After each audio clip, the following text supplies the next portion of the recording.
a lot of people get confused that content writing and creative writing are the same. I was particular that I was not enjoying this. Then there's no difference in leaving a corporate job and this.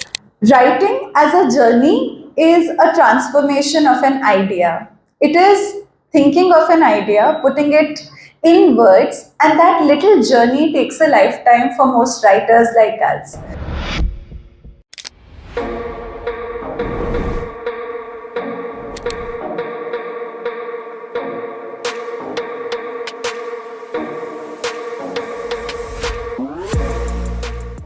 First of all, I'd love to thank you for coming here, and we'll start with a very quick introduction of Mithaas and a little about the book and our author. So Mithaas Services is a publication house based in Delhi. We've published over 300 plus books, and this book is one of our wonderful books that are going to be unveiled today. I am Devanshi, and with us we also have our co-founder, Mr. Manoj Sharma. In this journey today, we'll try to unveil a little about Sreelakshmi, the writing process, what the book has been for her, and what this beautiful journey looks like. So first of all, I would love to welcome our author Sreelakshmi. So Sreelakshmi, please come and join us.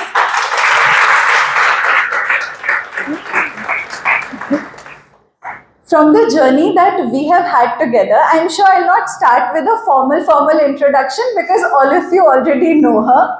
But from the journey that we've had writing and publishing this book, there is just one thing that I would like to say, that the creativity that comes into the cover, the title, the writing and every word comes from this creative person that we have with us. So writing as a journey is a transformation of an idea. It is thinking of an idea, putting it in words, and that little journey takes a lifetime for most writers like us.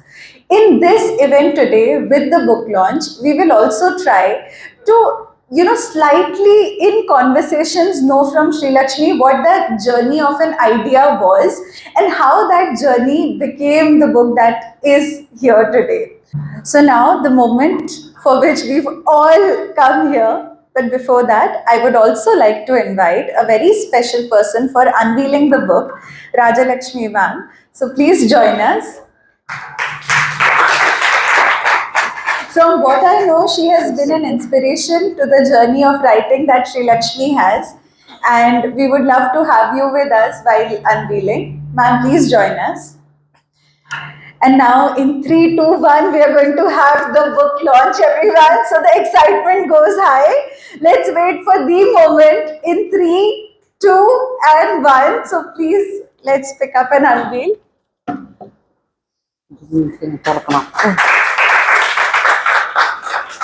Would you want to have?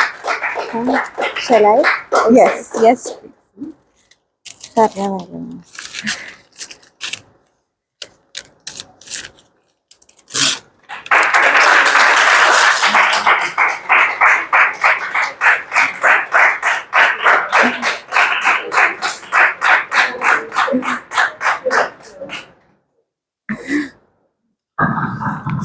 So presenting the beautiful book by a lovely author who we have with us. Before we come to our discussion about unveiling what the thoughts Sreelakshmi had while writing the book, a journey which not a lot of people get to know about. Generally, when we are writing a book, it is us and the words and our thoughts. So this conversation is a little to know about how does the writer Sreelakshmi think and how does she convert her idea into words. So Sreelakshmi, my first question to you, and I think everyone has that in mind, where did the idea of this book come from and how did you think of putting it together? What was the journey like? Without being pretentious, in all sincerity and genuinity, I must say this was a very organic process. I did not write the book knowing that I was writing a book. Again, I'm not being pretentious when I say this. This is a collection of poems that I had written over a span of 6 years, and some of them even before that when I was in my school days. So, and if you ask about the thread to it, it's a very minimal thread that I have laid out, where the compilation is not quite scattered. It has a general theme to it, but it's just a thread. Readers have the thread in their hand. You get to weave whatever you want out of it. So that is what was intended, and it has been sectioned into parts as well. Each section has a title where you can start from any section you want, depending on your mood, depending on the day, depending on what you're going through. And I hope the next book, if and when I write one, Yes. is a more conscious effort as opposed to this one. But I'm very happy about what I have created here. Not that I have any regrets about what is in here. But the next one, I would want to be involved in the process more than I have been in this one. If you write this way in an unconscious manner, we would love to have the next one also in a similar way. Having said that, for a writer, converting a certain thought into words sometimes is a minute's job. Sometimes it takes years to, put a certain word to an emotion. A little about the poems, about the way you thought about it. Would you like to share any one poem's journey where you had a thought and how you converted it into words? Was it difficult at times? Was it easy at times, like you mentioned, organic? Was it impulsive at times? How was the journey like? It's always impulsive. That's the power of writing. Either the thought is impulsive or the poem is. If the poem came as impulsively as my thought, most often I've seen that people have enjoyed them more than the one that has a conscious effort put into it. So, to maybe put a little bit of question to the statement you started this question with, would the conscious the next work be more better than the one that was created in the unconscious manner? That's quite doubtful. But thoughts, if they come in the form of words, in the form of poem, I think that has been better appreciated by the readers. Of course. When I have a thought and I try to make it an artificial process by creating a poem out of it just because I enjoyed the thought, sometimes can go bad. Agreed. And I tear it apart, or that goes in the trash can. But later on, if the thought still sticks, the next time I come around to write it, sometimes it comes in a better form. So then I add it to my collection. So that's as simple a process as it can be. And it's surprising that after it comes and goes. Yes. There are sessions where I have written 2, 3 poems back to back, but there are also days when I question my ability in writing poems as well, because on some days prose comes naturally. Correct. So this is the process. Quite interesting. How many of you have ever read what Sreelakshmi has written before the book? Anybody who has read the poems? No one. You are a secretive writer, I must say. Also, I read something here. So, Sreelakshmi is an ex-lawyer who associated a life in black and white to words rather than to robes. Now, how has this journey from being, in that black and white space to today being in a space where everything is too creative, too colorful in the content writing space? I want to know a little about that journey as well. Please share a little with us. That smile says it all, though. This was a wonderful journey for me, not so wonderful for many of the people who are attending the session today. I wouldn't say it was a frowned upon decision, but everyone did have their question, because leaving a professional sphere like law to take up something creative, which is very volatile and unstable, is not quite a welcome decision. When did I decide on this is my first job. Okay. I was working in a corporate setup. It was a maritime law firm. And I remember I have never written as much as I've written when I was in the office. And I remember picking up the day the decision was made. It was partially, I was going through multiple sleep deprived days all in once. So it could have been a delusional decision now when I look back.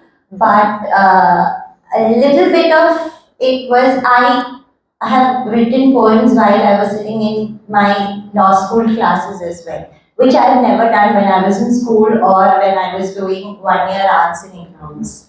So that kind of signaled something coming, and the job just confirmed it. And I remember the day I decided to put in my resignation, I made a phone call to my uncle who's sitting in the second row, Mr. A. Mohanan. He's my guardian. So I called him and I said, Amara, I think I'm going to leave this for a career in writing. And he asked me just to think about it for 2 days. And if you're still strong about it, go for it. And I told him, this is a very volatile space. I don't know how the income is going to be. I know nothing about this area at all. 5 years, it was just law school. I have had no contacts from anybody who is in the creative, colorful world. No offense to my lawyer friends.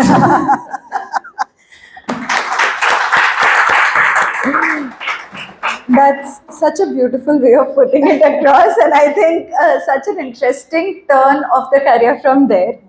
How much were you writing earlier? Like you mentioned that in the job kind of confirmed the decision. I've kind of been in a similar space, and what I feel is that when you tend to push yourself to write, then your mind rebels. But the moment you're like in a space ki theek hai, abhi there is no creativity, you start writing more. So I think that's what happened with you as well. Now, today when maybe you're walking in the evening or you've just come back home after writing, content writing is writing again, right? So how is it going now when there is writing and creative writing? Because I think a lot of people get confused that content writing and creative writing are the same. Like we get so many of these things कि ठीक है books भी same है, content भी same है. A lot of people say that. So content writing is generally writing for somebody, while creative writing is writing for the heart. How is writing for the heart going on right now? Not quite well.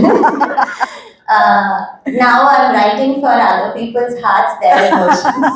So I think I have quite drained myself out in the process of, in pursuit of understanding other people. I have ignored, rather neglected my own emotions.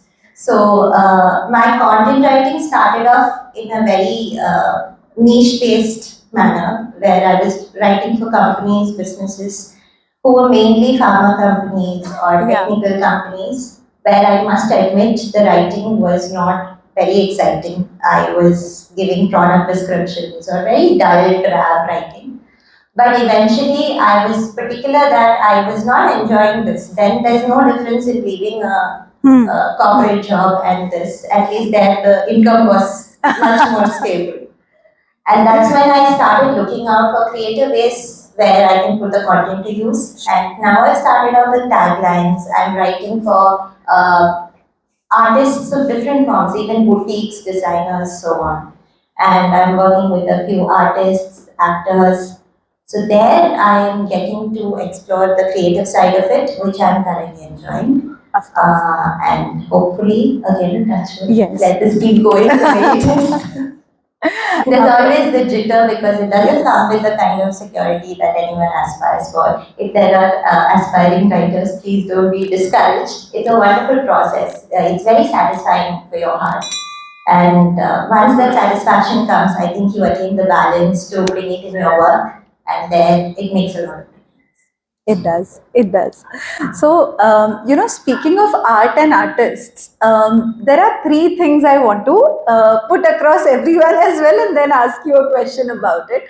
So, recently, when we came out with the creative, the invitation, this cover was revealed, and most of the people on our Instagram page asked that, okay, first of all, how did this title come up? Because they were really intrigued to know what is it? Is it window? Is it windows? They were really kind of confused and also very much interested to know about it. So I remember answering a lot of stories, when people were telling me very interesting title, tell me the story behind it. The second thing, as we speak about art and artists, the book cover. So, for everyone, a little sneak peek from our process. We had around 6 to 7 covers where we were trying to figure out what to come ahead with. And Sreelakshmi is very particular about what she wants on the cover. A very typical artist that she is. So, I want to ask you, first of all, what inspired you to bring the title? Second, what is the thought process behind the beautiful cover that has come out? And third, when you work as an artist on something like a publication process, how do you channelize your ideas? Because a lot of writers, kind of struggle with this point that either they're too creative and then they don't know how to put it across in the title or the cover or the blurb. So, what are your thoughts about it? Would like to hear that. So the first question was the title. Title.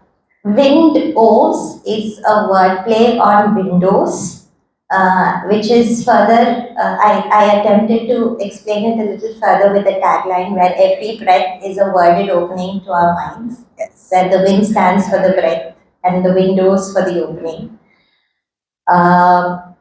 That's exactly what the book is, because it's just a sneak peek into every thought, daydream, unsaid words, unwritten letters, some unsent, and it's just thoughts, dreams, and emotions all brought in. And I can vouch on the fact that for any age category, there is something in the book for everyone, regardless of your gender or your age. Because at the end of the day, the best aspect about all of us being here is that we are all humans and we come with emotions, no matter how well you hide it or how well you show it out.